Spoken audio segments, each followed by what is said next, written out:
Hello, everybody. Welcome to the first Rabbinic webinar of 5780. I'm Alan Abbey. We're here at the Shalom Hartman Institute in Jerusalem. And with us today is Micah Goodman, a research fellow here, and somebody I don't believe anybody in our audience needs an introduction for. Micah is a best-selling author in Israel. He is a prominent lecturer and commentator in English and in Hebrew in Israel and overseas. And we're really, really happy to have him with us today to open up this season. His topic tonight is who shall live and who shall die when bad things happen to good people, a fresh perspective on the book of Job. So we're going to get to this in just 1 second. Just, you'll pardon a little bit of a commercial at the moment. In about 12 days, we're going to have another live broadcast from here in the Institute.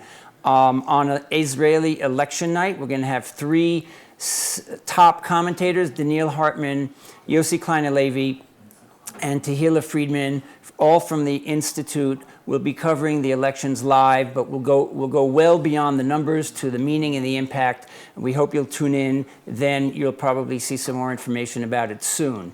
As is usual with our programs tonight, Micha will talk for about 40 minutes or so, and then we'll have time. If we have time, we'll go to some questions. I have a long stack of questions already from registrants to the program that came in the last few days. If you have anything you want to ask that's prompted by the talk itself, please do that on our Facebook page. You can send it by Twitter or email, and we'll try and get to as many as we can. I'm going to apologize in advance that we just never have time to get to all of them. Anyway, without further ado, Micah Goodman. Thank you very much. I have three important points to make about the book of Job. And I don't think I have enough time.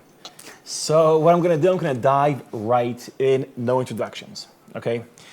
The book of Job, the book of Job, is a book in the Tanakh, but in many ways, it challenges the entire Tanakh. And this is a very important point to understand.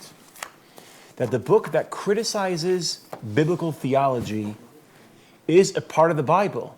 Therefore, the critique of biblical theology is also biblical theology. Let me try to explain this point. We love the prophets. Nevi'ei Yisrael. Partially, many modern people love the prophets, and I speak for the founding fathers of Israel. Zionism, secular Zionists love the prophets. Progressive, liberal, Jewish rabbis and leaders love the prophets. What do secular Zionists and progressive Jewish liberal leaders have in common? They love the prophets because the prophets are biblical heroes. They're religious heroes.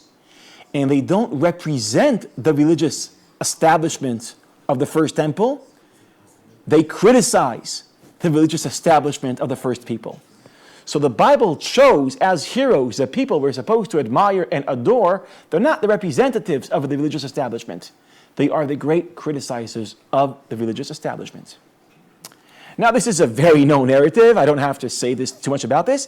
One of the chapters in the Bible that captures the critique of the prophets on the priest, on the temple and the establishment and the priestly theology is in Isaiah, Nunchet 58, and this is a chapter all rabbis know because it's a chapter that we're all going to be reading a little bit less than 40 days from now in Yom Kippurim. This is the maftir of Yom Kippurim.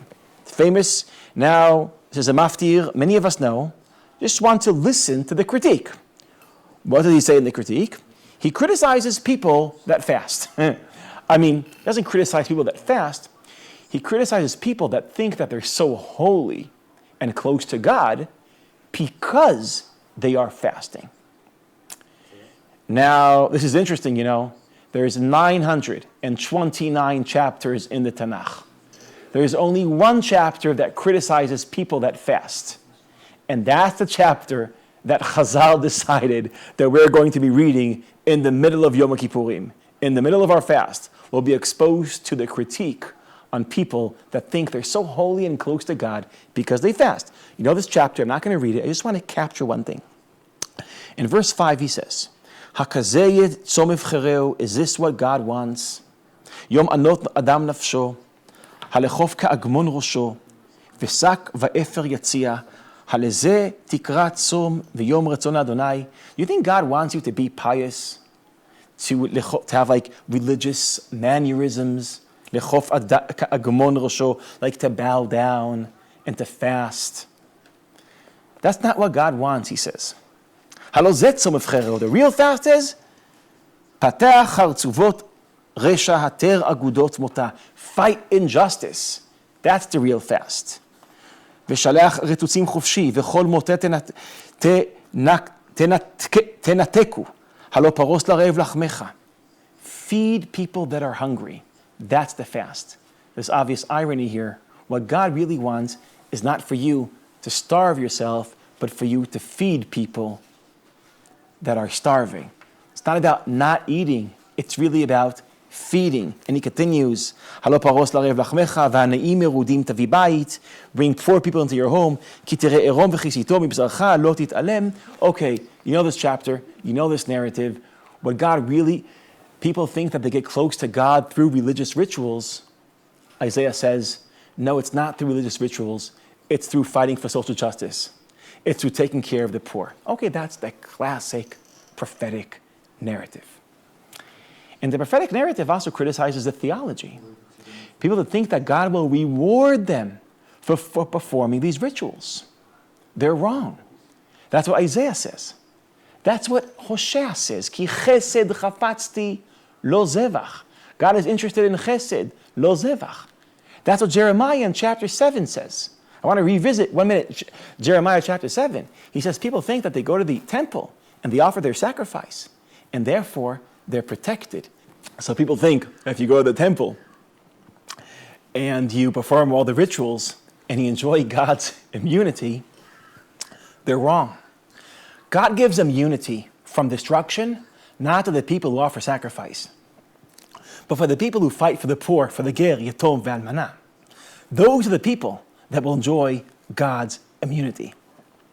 So he's saying, Jeremiah is saying, the great paradox of the prophets, is that the temple will be destroyed in the end. But it won't be destroyed because people didn't take it seriously. It will be destroyed because people did take it seriously. All the rituals in the Mikdash will be canceled. But they won't be canceled because people didn't perform their right, but because they were blinded by these rituals. Not because they weren't important, but because they were too important. Okay, so that's the classic critique of the prophets on the priests. The prophetic theology on the common folk theology of biblical times. Religious rituals don't get you close to God and they don't protect you. It's social justice that gets you close to God, and it's social action that will protect you. But there's a problem here. It's like they're so critical, but they're still naive, the prophets. Why? Because they're offering an alternative reward system. The priests are saying that if you offer sacrifice, God will reward you. We're saying, if you take care of the poor, God will reward you. So they're only criticizing the character of the reward system, but they're not criticizing the existence of the reward system. They're offering their own naive reward system. If you're a good person, something good will happen for you. If you're a bad person, something bad will happen for you. They just define good and bad differently. Good is not offering sacrifice, it's taking care of the poor. Bad is not offering sacrifice, it's not taking care of the poor. But the Bible works. The promises work. God will deliver. So the prophets criticize the classic understanding of religion, offering an alternative theology, an alternative reward system. Here's where the book of Iyov comes in. The book of Iyov is a critique of the critique. The prophets offer a critique of the whole biblical theology, and not biblical theology, the theology that existed in the biblical times. Iyov offers a critique of prophetic theology. He asks, really? If I'm righteous, if I take care of the poor, if I take care of the widow, if I fight for social justice, will God protect me? Well, let's understand who Iyov was. And there's an opportunity to open Iyov chapter 29. Iyov chapter 29, it's the only chapter in Iyov, or it's the beginning of a series of chapters, where there is an autobiography, where Iyov describes who he was before the catastrophe happened to him. I assume all our viewers know that Iyov is a person that very bad things happened to him. 3 bad things happened to him. He was rich, and then he became poor. He had 10 kids, and all his kids died. He was healthy, and he became very sick. He lost his family, he lost his wealth, he lost his health. That's what happened to Iyov. Was he a bad person? Well, according to Iyov in chapter 29, let's say verse 12, he describes who he was. Ki amalet ani mishaveh. I was a person that always took care of the poor. Ve'yatom ve'lo ozer lo. The orphan that no one took care of, I took care of him. Birkat oved alai tovo ve'lev almana arnen. The almana, the widow, I made her happy. Verse 14, tzedek lavashti vayibesheni, was a man of justice. I wore justice. The commentators say he was probably a judge. He was a person that represented ultimate justice. Keme'il v'tznif mishpati. I'm skipping to verse 17. Actually, not. There's actually a powerful verse in 15. Einayim hayiti leiver. I was the eyes for the people that were blind.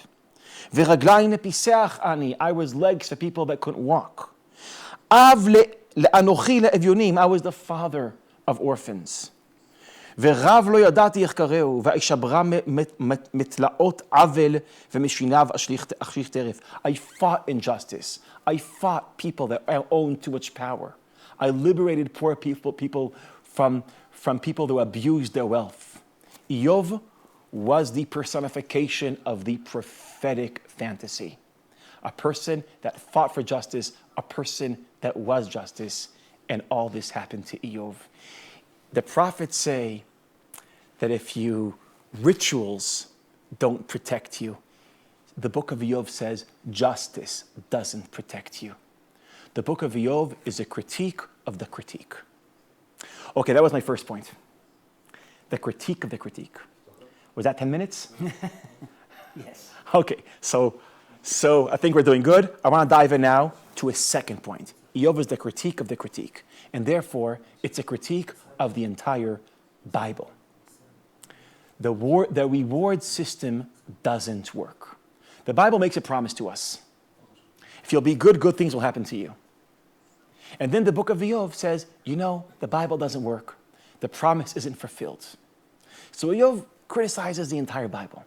So what does it mean that Iyov is a book in the Bible? What does it say about the Bible? That the critique of the Bible, is a book in the Bible. So with that question in mind, I want to start reading the book of Iyov from chapter 1, from the famous story that I'm sure you've all read a few times. I want to taste the story. We don't have a lot of time, so I'm not going to read the whole thing. Here's the story. Ishaya be'eretz Utz, Iyov shmu. Va'isha utam ve'yashar ve'yere Elohim ve'sar mera. Iyov was 4 characteristics. Tam. Tam biblically means perfect. Setamim is, in Hebrew, tam today means naive. But biblically, it doesn't mean naive. Setamim is not a lamb that's very naive. Setamim is a lamb that has no mumim, no pgamim, no wounds. Ishtam, so he's perfect. Yashar, straight. Yere Elohim, fears God. Vesar mera, never did anything wrong. How many biblical figures do we know that never did anything wrong?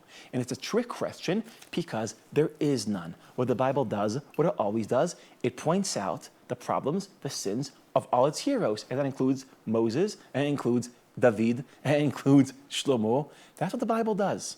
No one's perfect besides Iyov. The first perfect and only perfect biblical hero. In the opening says, "Vayivaldol shiva banim v'shalosh banot, vayibikneu shivat alfei tzon v'shlosh alfei gmalim." If you hear everything rounds up to 10, everything is round, everything is perfect. This is the beginning of Iyov. He's a perfect person that has a perfect life. That's the opening scenario. A perfect person, perfect life. But then while describing Eov, in the meantime, something is happening in heaven. Something is happening up on top. Satan and God meets. This is in verse 6. ויהי היום, ויבואו בני אלוהים להתייצב על אדוני, ויבוא גם השטן בתוכם. ויאמר אדוני אל השטן, God says to Satan, מאין תבוא, where are you coming from? ויען השטן, he answers, את אדוני, ויאמר, משוט בארץ ומתהלך בה. I'm wandering around the world. Some people say, even heard Israel Knol saying this, that meshut ba'aretz, Satan used to be Shatan. He's the mishotet. He wanders. Vayomer Adonai el Satan, hasamta libcha al avdi Eov? Have you noticed Eov? Ki en kamo ba'aretz. There is no one like him. Ishtam v'yashar v'yireh Elohim v'sar mira. So now it's not only the narrator describing Eov with those four characteristics, God is describing Eov with those four characteristics. And he's telling Satan, did you notice? What does it seem like God is doing? It seems like, and excuse me for saying this, it seems like he's proud. Maybe even a bit, excuse me, showing off. He's saying he finally got one right. After all the Bible and all the sinners, finally there's one that doesn't sin, and he wants to show. Look at Eov, Ishtam, Yashar, Yireh Elohim, Sar Mera. Satan doesn't buy it. ויען השטן את אדוני, ויאמר, החינם ירא איוב אלוהים. החינם is an important word here. I'll come back to it, so keep it in mind. החינם ירא איוב אלוהים. Do you think that Eov fears God and is perfect for nothing? There is a reason. הלא אתה סחת בעדו ובעד ביתו ובעד כל אשר לו מסביב, מעשה ידיו ברכת, ומקנהו פרץ בארץ. Saying there is a reason why Eov is so perfect. It's because his life is perfect. Satan is a cynic. The cynicism of Satan is still alive. We always find this philosophy. It's the philosophy that doubts that human beings are actually good. If you see someone that's good, you doubt it. Maybe it's not his nature or her nature that's good. Their surroundings are good. They have a good life, so they're good. Satan represents the classic cynicism, where you doubt that human beings have a good nature. If you see someone that's good, he just has it good. Eov, according to Satan, and people who could follow me in Hebrew could capture this pun, hu tzaddik ki tov lo. He's righteous because everything works for him. That's why. God believes in Eov. God thinks Eov is truly good. Not because of surroundings, not because everything is perfect, but because he is perfect. He believes in his pure nature. So there's a machloket between God and Satan, who's right. And it's an anthropological machloket. It's a machloket that if Eov is good, it's probably a machloket. Is it possible for human beings to have pure good nature? So this is a book that will cause many people, many human beings, not to believe in God, but it opens with a God that believes in human beings. Elohim amin ba'adam. Human beings, God believes in humanity. Satan doesn't. That's the machloket. But Satan has an idea how to solve this question. How do you solve this machloket? He has an idea. How can you know if Eov is only good because he has it good? He's only perfect because everything is perfect. Well, we can know if we rob him from everything he has. If he still stays good, it means his nature is good. If he's not good anymore, it means his nature was corrupt to begin with. So Satan offers this as an experiment to God. That's the only way they could know who's right, God or Satan. Let's take everything away from Eov. Let's kill his kids. Let's destroy his house. Let's put plague on his body and see if he's still a good person. That's a way to figure out who's right, God or Satan. But the amazing thing is that God agrees. God agrees. And they make a bet. Will Eov stay good even after everything is taken away from him? They make a bet. What did they bet on? I don't know what you bet. I don't know, beer. I don't know what it is. Yeah, but they made a bet. And they metaphysically shake hands. And now they check it. And everything happens to Eov. It's in Hebrew, I'm not going to go, but it's for Israelis, there's a song. It says, they take everything he has is destroyed. And they tell Eov, everything you have, all your wealth is gone. Od ze medaber veze ba. After he hears that his wealth is taken away, he hears that his 7 boys and 3 girls were in a house, in a party, and the walls of the house collapsed, and they all died. Od ze medaber veze ba. He gets the bad news one after the other, after the other. How does he react? That's the end of chapter 1. Vayakum Eov, after he hears that his children die, Vaikra et me'ilo, ויגז את ראשו, ויפול ארצה וישתחו, ויאמר, ארום יצאתי מבית אמי, וארום אשוב שמה, אדוני נתן, אדוני לקח, יהי שם אדוני מבורך, ובכל זאת לא חטא איוב, ולא נתן תפילה לאלוהים. Okay, who won the bet? God. We took everything from Eov, and he didn't do anything bad, so it must be he was good. But a question comes to mind, right? We're so happy that we've settled the question, is Eov good or not good? They made an experiment. Now we know who won the bet. So now we have certainty. Eov is good. Human beings could actually be good. Human nature could actually be good. So it's so good that we've settled that question, that machlokah between God and Satan through this experiment. But a new question comes to mind. Now we know that Eov is good, but suddenly we're starting to doubt. Doubt what? Maybe God is not good. Now this is not me saying. Someone else raises this doubt. God himself. I want to notice this. Chapter 2.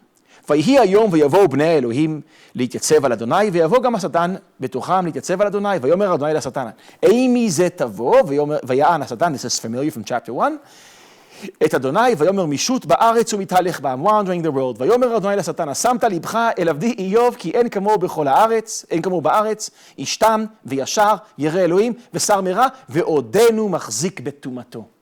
He's still תם, הוא מחזיק בטומאתו. Even after everything we did to him, he's still tam. And then God says to Eov something amazing. Vatasiteni bo levol'o chinam. You've seduced me to swallow him chinam, for nothing. Rabbi Yochanan in the Talmud says, Ilmaleh davar katuv, if the Tanakh wouldn't have said this, we couldn't say this. God is like a person that is musat.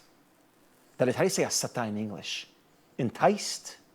He's enticed. Achav was enticed by Izebel. In Sefer Dvarim, if people are enticed to do something wrong, well, there's a lot of punishments for them, including death. Here God says, Satan, hesitoto, vatasiteni bo levol'o chinam. But I want to follow the word chinam here, because it appeared already, right?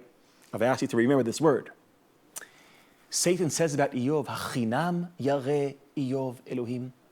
You think Eov is good bechinam, for nothing? There is a reason he's not really good. Well, we discovered there was no reason. He really is truly good. But now the word chinam comes back differently. God says, Vatasiteni bo levol'o chinam. Everything I did to Eov was for nothing, was chinam. The first chinam we asked, is Eov good for no reason? The second chinam is, again, I wouldn't say this if the Bible wouldn't have said this. Maybe God is bad for no reason. Vatasiteni bo levol'o chinam. The power of this text, it takes the word chinam and turns it upside down. It's not that Eov wasn't good chinam, God was bad chinam. Now the book shifts. It shifts because a question shift. The first question was, are human beings good? The second question is God good? We're moving from an anthropological question to a theological question. And now the book of Iyov will continue. We don't have time. We're not going to read the whole book of Iyov, but I'll just tell you how it continues. 3 friends come to Iyov to console him. And they start a discussion, a dialogue, that turns into a heated argument. And very briefly and very roughly, the friends of Iyov say to him, God is not bad. Therefore, if bad things happen to you and there's justice in this world, you must have done something bad. They start with passive aggressive. They don't really say it. They say something like, Zechorna mihu naki ve'avad. Do you remember if there was anyone that is clean and pure and bad things happen to him? Hint, hint, you're not clean and pure if bad things happen to you. It starts passive-aggressive, and then later on, Eliphaz yells at him, one of his friends, he yells at Rabba rishatcha me'od. So they blame him for bad things happening to him. You see, his life is getting worse. Not only is his wealth taken from him, kids taken from him, health taken from him, also his social status is taken from him. He's seen as a sinner. And he describes himself as lonely. He says in one of the chapters, Echai bagdubi como nachal. My friends betrayed me like a river. It's an interesting metaphor. Like you're in the desert and you want a river, and you go to a river and there was no water. I was thirsty for companionship, and they used theology to blame me. Echai bagdubi como nachal. He says to them, Anuni, Anuni, atem echai, atem re'ai. Come, know me, ki yad ha'el nag'abi, because God touched me. But they're silent. Why are they silent? Because they're judging him. And why are they judging him? Because they know the reward system works. And it's a simple algorithm. Bad things happen to bad people. Bad things happen to Iyov, therefore he is bad. But Iyov rejects that. And throughout all the chapters, he says, I am good. He says, Tam ani. I am a tam. Lo eda nafshi. You think I don't know myself? Achat hili. I have only one conclusion. Tam virasha hu mechale. God kills good people, bad people. The reward system doesn't work. See, the amazing thing about Iyov, you could take everything from him besides his self-esteem. He still believes in himself. Now let's see, how's this playing out? The first dialogue, Satan didn't believe in Iyov. God did believe in Iyov. The second dialogue, the friends of Iyov don't believe in Iyov. So they represent Satan. Iyov believes in Iyov. Who does he represent? God. So this agreement is now a new disagreement. And the question is God good or is God bad? And Iyov wants to know the answer. So thank God he gets an answer in chapter 28. Let's skip to chapter 28. Excuse me, chapter 38.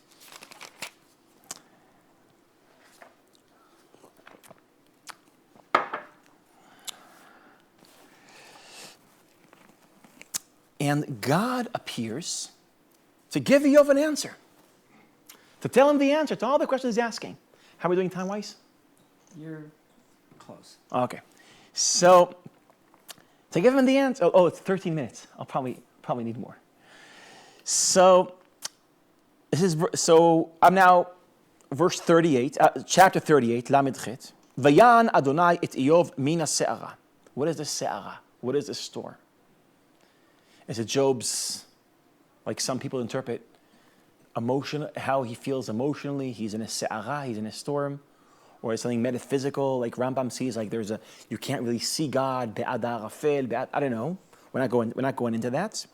So God appears, and after 36 chapters, where Iyov is asking, why, God's here to answer. Vaya'an Adonai et Iyov mina se'ara v'yomar.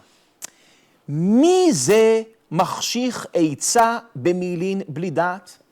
The words in Iyov are very complicated to understand. But we can understand this. He's asking, who has such a strong opinion without knowing anything? You know, Alan, the kind of people that have very strong opinions about issues they don't understand anything about? Yes. Especially about Israel. Yeah, you have strong opinions and don't know enough to really have opinions. So that's what God is blaming Eov. Mi ze machshich etza b'milin bli dat? And then he says, this is not very politically correct, I'm sorry, but this is the Bible. It's just the Bible, not me. Ezorna kagever chalatzecha eshalcha v'odieni. He's saying, be a man. Sorry, I have a question, I'll ask you, and you answer me. Eshalcha v'odieni. By the way, this is very good. God says, I have a question to you, Eov. Answer me. You see, Eov, the entire book has a question. Finally, God appears with an answer, and what's his answer? A question. He's answering him with a question, which proves God is Jewish. This is proof that God is Jewish. Eshalcha v'odieni. And then he asks him,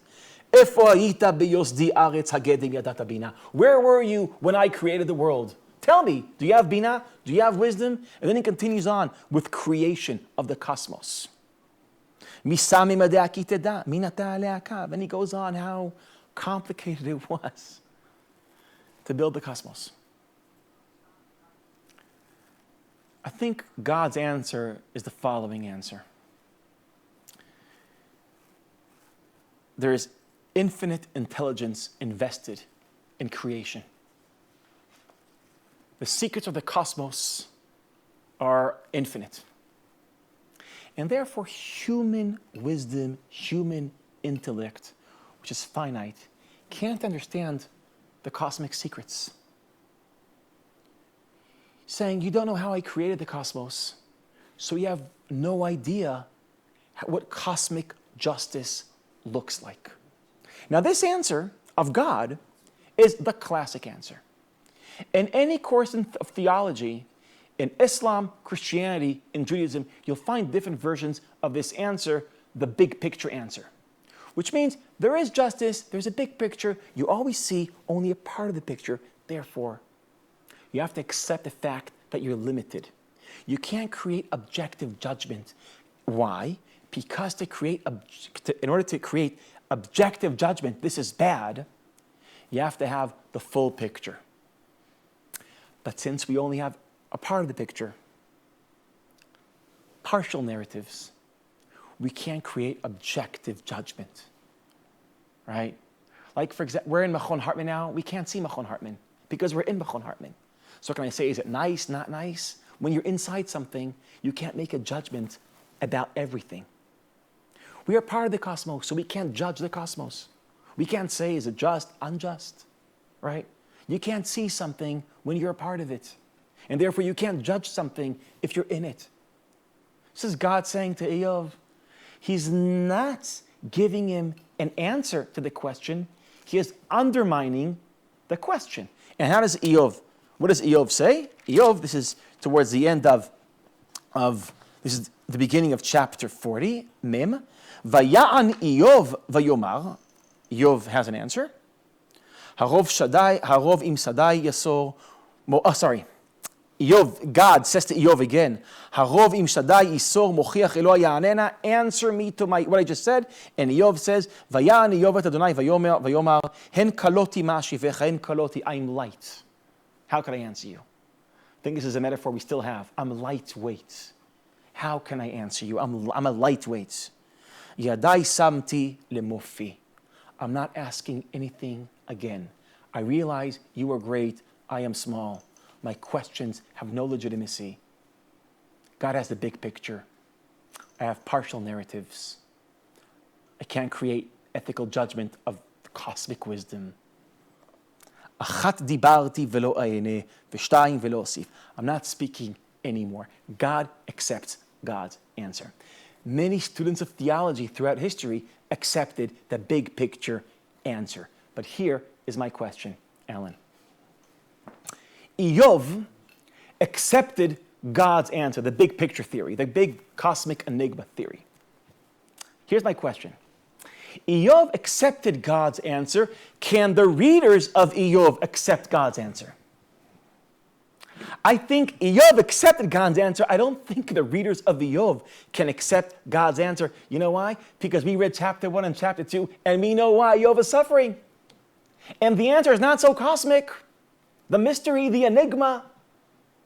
The answer is that God made a bet with Satan. That's why. Beer, I don't know what they bet on, but that's why. And this is not me, this is God. Vatasiteni bo levolo chinam. That's why, chinam, for no reason. God's not sharing that with Eov, but the writers of Eov shared it with us. Which means the real gap of perspective is not between Eov and God, it's between the readers of Eov and Eov. He has a partial perspective. We read the whole book. We read the entire perspective. Now, if you read God's monologue in the end of the book, in light of the story in the beginning of the book, God's monologue seems a little bit ridiculous. God is telling him, oh, it's so cosmic and mystery. And we're like, yeah, but it was because of the bet. Now, the people who wrote Eov, they were like, yeah, maybe the readers will, it's such a hard book. Until they reach the end, they'll forget the story at the beginning. Is that like the thing? Or biblical criticism? No, they'll say, oh, these are different sources. Is that the answer? The easy answer? Or is this a book that's doing something else? And here's what I want to offer. I think this is what this book is doing. When you're listening to God's answer in the end of the book, and it sounds ridiculous because we read the beginning, that is creating irony. Irony is when there's something that you know that the hero doesn't know. We know. And God's speech sounds a little bit ridiculous because we know. So my argument is the following. The book of Eov doesn't only raise the question, because the book of the story of good things happen to bad things happening to good people is the question. But Eov is doing more than that. He's not only raising the he's also mocking the answer. This is a parody of the big picture theology. It's a parody of the big picture answer. Which brings us back to a very big question. The book of Job criticizes the answer. It's a parody on the answer. What is the book of Job doing in the Bible? Well, one way to think about it, and this is what many commentators did to Eov. If it's in the Bible, it can't be saying what I'm saying, because it's in the Bible. But maybe intellectual honesty should lead us to the reverse question. Instead of asking, instead of saying, let's reinterpret Eov in light of the fact that it's in the Bible, maybe we should rethink what we think about the Bible in light of the fact that a book like Eov is in it. And here's a term I want to introduce: biblical pluralism. Biblical pluralism is the following. The Bible has a theology, a reward system, but the critique of the theology is not a critique of the Bible. It's a critique within the Bible. The critique of biblical theology is a part of Kitvei HaKodesh. The critique of the holy theology is holy. The Bible offers us a thesis, but it also canonized the antithesis. I don't know how to say it in English. Antithesis. Whatever Alan said. The Bible canonized the antithesa. Lo rak et hateza. Hebrew works, right, with rabbis. Which means, now this something says something, so instead of the book being radical in the Bible, let the Bible soften the book. Let the book help us re-understand the Bible. The Bible is larger than we can imagine. And also, I think the book of Eov, and I want to say something here, it's too bad it's online, saves the Bible. Why does it save the Bible? Because if the Bible didn't have Eov in it, the Bible was a naive book. It says, good things happen to good people, and the most radical thing it says is the prophets. It's saying being good doesn't mean worshiping God through rituals. It means feeding the starving people. But if you do that, good things will happen to you. So even the great criticizers of religion have a naive theology. But both naive theologies don't work. People who are machmir on rituals, bad things happen to them. People that are sensitive socially, bad things happen to them. the Bible doesn't work. The Bible doesn't fit the world we live in. And then Eov says the Bible. The Eov says to us, yes, the fact we know the Bible doesn't work. Knowing that the Bible doesn't work in the real world, that's also Bible. Which takes me to my third point, and I know I have to finish. The entire machloket between Re'eh Eov, the friends of Eov, and Eov, is also a machloket. Are you allowed to criticize God? And the friends of Eov, throughout the book, we don't have time to show this, just believe me, they say again and again, your real sin is what you're doing now. Your real sin is not what led to the punishment. The real sin is that you're not accepting the punishment and justifying God. That's your real sin. That's what you're going, this is your real problem. And Eov says, this is in chapter 13, do I have time to do this? Chapter 13, Eov chapter 13, he says the following.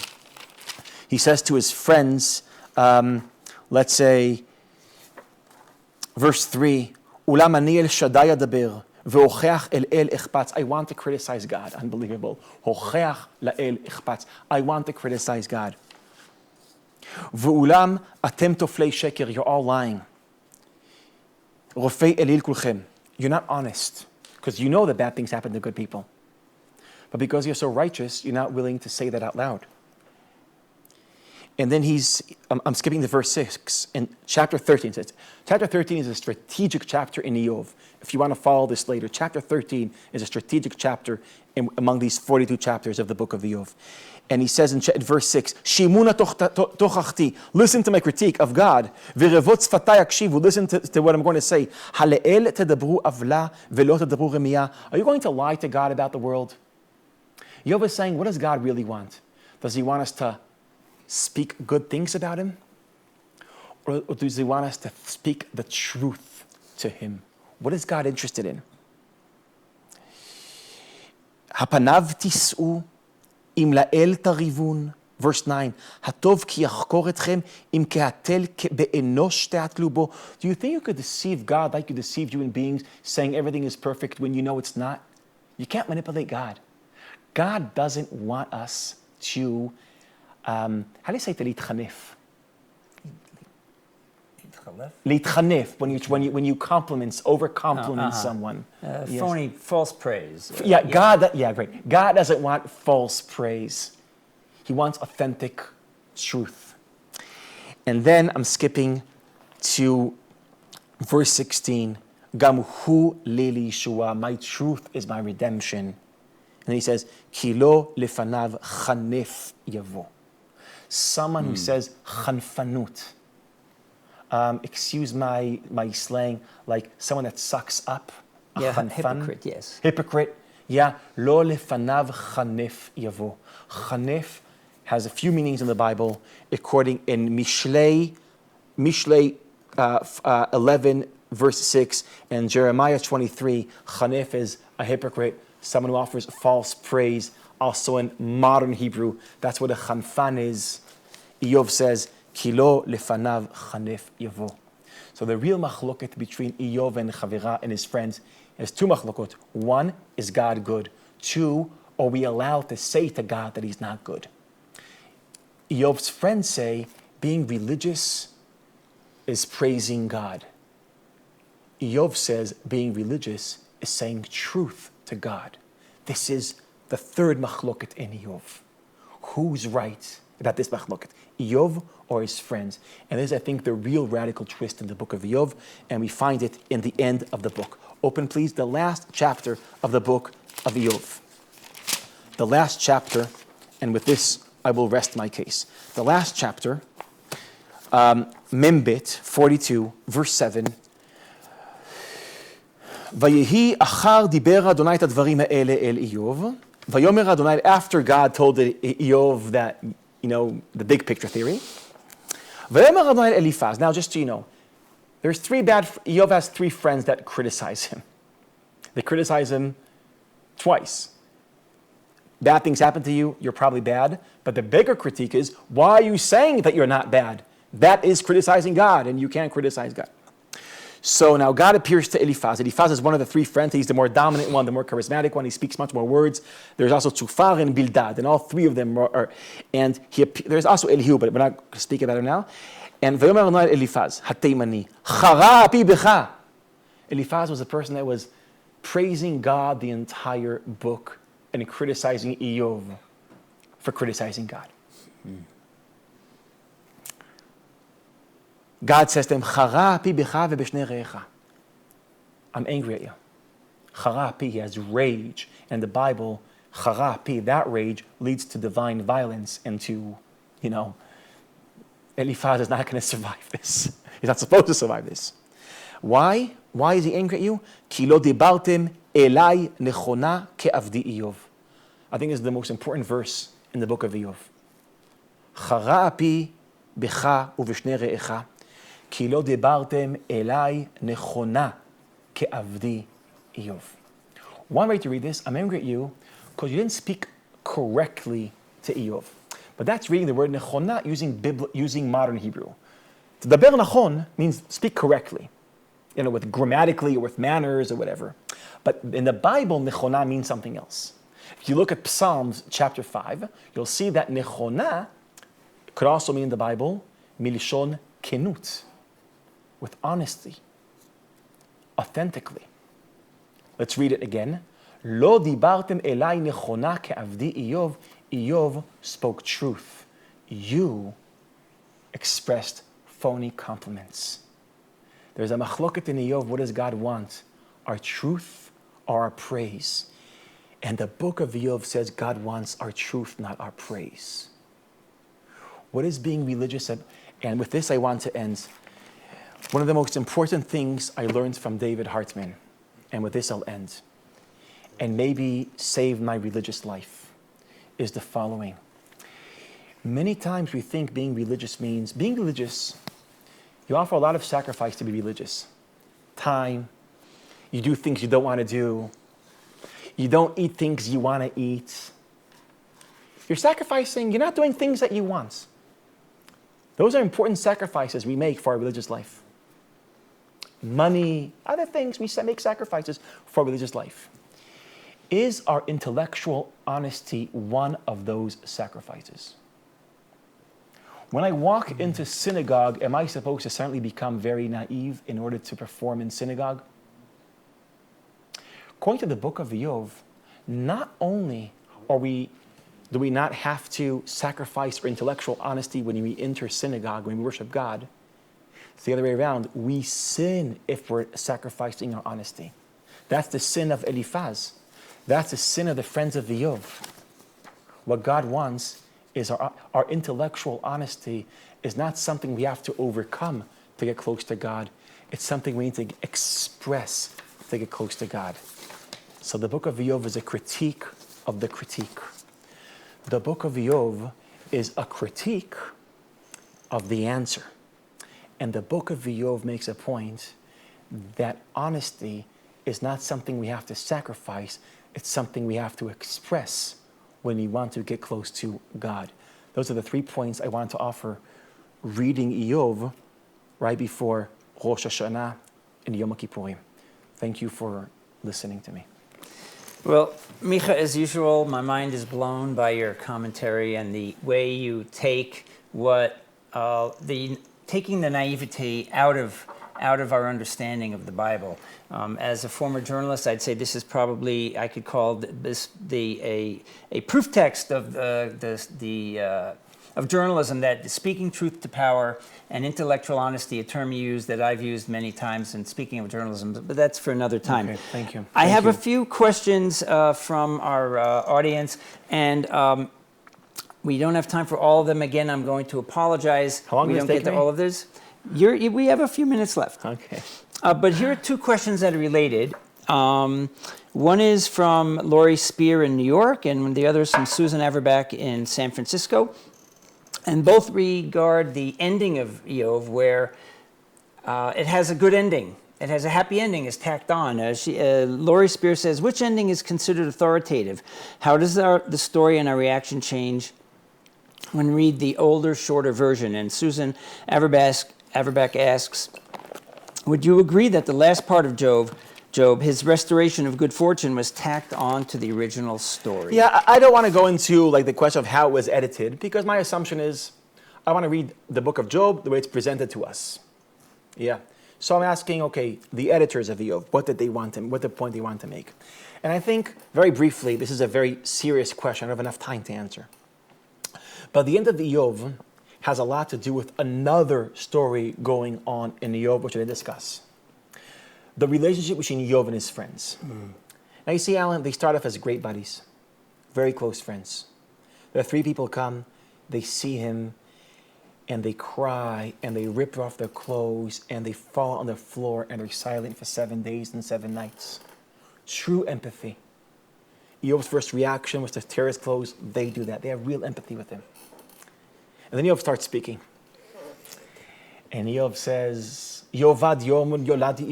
He starts not accepting the fact that he was a sin. He starts saying it was not justice. And they start saying, well, there must be justice. You must have sinned. And then he says, you're betraying me. And they say, and then they just start fighting until they really hate each other. Job starts praying that they'll be punished. Okay, I mean, I'm not judging him. I'm just saying his only friends in the world see him as a sinner. And he feels like unseen. Actually, there's an amazing, I want to show you something.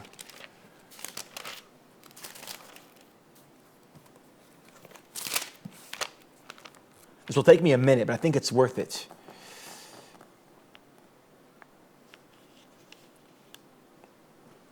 Chapter 19. Chapter 19.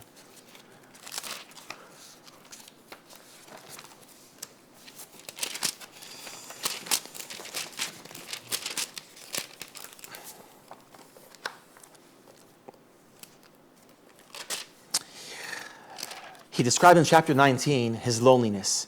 Let's say verse 13. Achai me'alai hirchik. All my brothers left me. Ve'yodai achzaru mimeni. People who knew me are now like strangers. Chadlu krovai ve'yodai shachechuni. All the people that knew me are now neglecting me. Like, he's all lonely.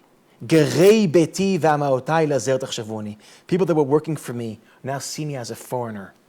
Le'avdi karati, I call my slave, v'lo ya'aneh, he's not answering me.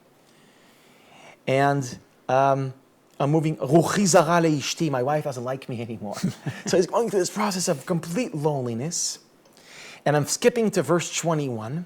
And he says, Chanuni, chanuni atem re'ai. At least you see me. Be my friends. Ki yad Eloha nag'abi. Because God touched me. Lama tirdefuni kmo el.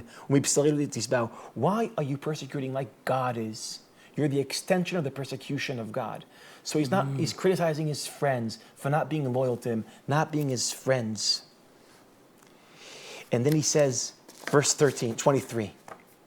Mi yiten efo v'yichtevun milai. I hope someone will write my words down and they'll turn into a book. And like my words will be written down. Job says, no one understands me. I'm anonymous. I'm not seen. I hope my words will be written. Meaning someone in the future will see me and understand me. The book of Job is the redemption of Job. The fact that we're reading Job now and listening to him, we're the first ones to listen to him, the readers, because his friends didn't listen to him. So he feels so lonely. That was a point I wanted to make. The book of Job is the redemption of Job. It's the fantasy of Job. So you could see what he thinks about his friends, and they'll answer him, and he'll answer back, and there's another narrative of how they just start hating each other. And by the way, because theological arguments, and today ideological arguments, creates enemies. We use ideology or theology to understand someone else, you can't understand them anymore. They're using theology to understand them, and they can't understand them. Today we use ideology, right ideology, left ideology to understand each other, and then we don't understand each other. This is a book about don't use ideas to understand people, just look at people. It's another point, by the way, I wanted to make, I just didn't make because of time. But that's a different shiur. So after all that, after we know that what they think and feel about each other, and what Job feels about his friends that betrayed him, this is how it really ends. I'm reading verse 7 again, okay? The end of Eov. ואחר דיבר אדוני את הדברים האלה אל איוב, ויאמר אדוני לאליפז התימני, חרה אפי בך ובשני רעיך, כי לא דיברתם נכונה אליי כעבדי איוב. He's saying to Eliphaz, I'm angry at you, I have divine rage, because you didn't speak authentically to me, because you thought that by praising you're getting close to me, you're actually going to be punished for that, just like people offer sacrifice and think that's what works. And then he says to them, ועתה קחו לכם 7 פרים, ו7 אלים, ולכו אל עבדי איוב, והעליתם עולה בעדכם, ואיוב עבדי יתפלל אליכם, כי אם פניו אשא, לבלתי לעשות עמכם נבלה. כי לא דיברתם אליי נכונה, כעבדי איוב. They're saying to him, go to Eov, and if Eov will pray for you, I'll forgive you. So now Eov is in a position where the friends that he hates, that he 3 times in the book of Eov pray to God they will punish them, now he has to pray for them, for God to forgive them. This is a dramatic ending. Will Eov have compassion for his friends? Eov is a man of justice. The entire book he says, good things are supposed to happen to good people. Bad things are supposed to happen to bad people. He's a man of justice. According to his righteous system, they're supposed to be punished. Will Eov now liberate himself from his own righteousness? Will he pray for his friends that he thinks are wicked? Will he pray for his enemies? And he does. And God forgives them. But only after he does that, God returns everything back to him. You see, it's about liberate. Even Eov is so righteous, but he has to be liberated from his own righteousness. He has to realize, he has to have compassion for his friends, even if they don't deserve it. So Eov is rewarded by God only after he himself breaks the reward system. Only when he offers compassion for his friends that don't deserve his compassion. So that's my brief read of the end of Eov. It's about the climax of their relationship. And of Eov liberating himself from his own algorithm of how the world is supposed to work. Okay, in light of that, I think we have time for one more question. Yes. And I actually think it's a good one because it follows up on your comments about reading this before the high holidays. This is from Michael Feschbach, who's in the Virgin Islands, and he says, if you were to introduce a public ritual reading of Job into the liturgical cycle of the year, which holiday or on what occasion would you do so? This is a great question because one of the reasons we don't read Eov is because there is no ritualistic reading of Eov. Kohelet, which is another radical book, by the way, we read in Sukkot. Shir HaShirim, what is that doing in the Bible? We read in Pesach. Eov is like censored by the Jewish calendar. Don't read Eov. It doesn't fit anywhere. It's a good question, Mordechai. Who is this? Michael Feschbach. Michael. It's a good question, Michael.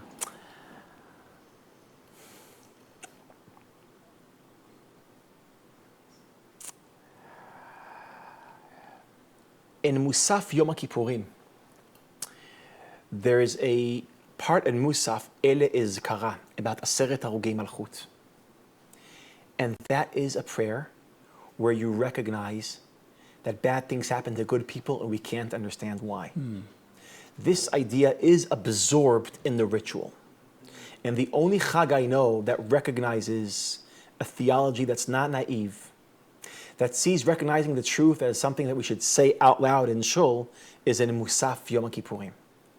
So, Michael, with my back to the wall, if I have to choose one day of the year where a day of authenticity and truth, it's Eov. And let me say one more thing about Yom Kippurim. Yom Kippurim is a day of truth. Why? Because 2 important things happened historically in Yom Kippurim. One, that's the day of that Moshe asked God, Har'eni na et kvodecha. Show me your glory. Show me who you are. And God told him, Yud Gimel Midot. So it's something, the mystery of God was exposed in Yom Kippurim.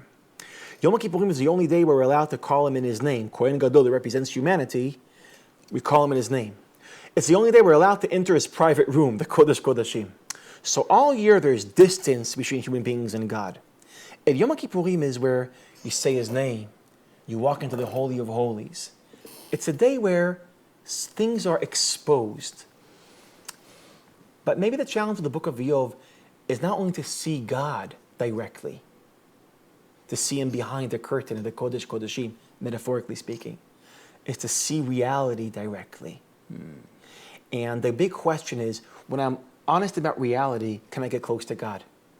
Or do I have to sacrifice my honesty about reality to get close to God? The book of Iyov has an important message. You don't have to sacrifice the way you understand reality in order to get close to God. It's the other way around. Only through recognizing reality you get close to God. I'm not really sure how this works, but I do think this is the important statement of the book of Iyov, the book of Job. Micah, again, thank you for a terrific lesson and great answers. We are out of time. I'm sorry we didn't get to your questions. And just remember two things. First of all, in 12 days on September 17th, we will be here with you again for another live program about the Israeli elections. Something about speaking truth to power may come out on that night. We'll see. And later in the year, of course, there'll be 3 more sessions, rabbinic webinars. We don't have all the details yet, so stay tuned. And again, I want to thank you very much for being with us here in Jerusalem. I want to wish you all a Shana Tova. I want to thank Micah again. Thank you. And take care. We'll see you soon.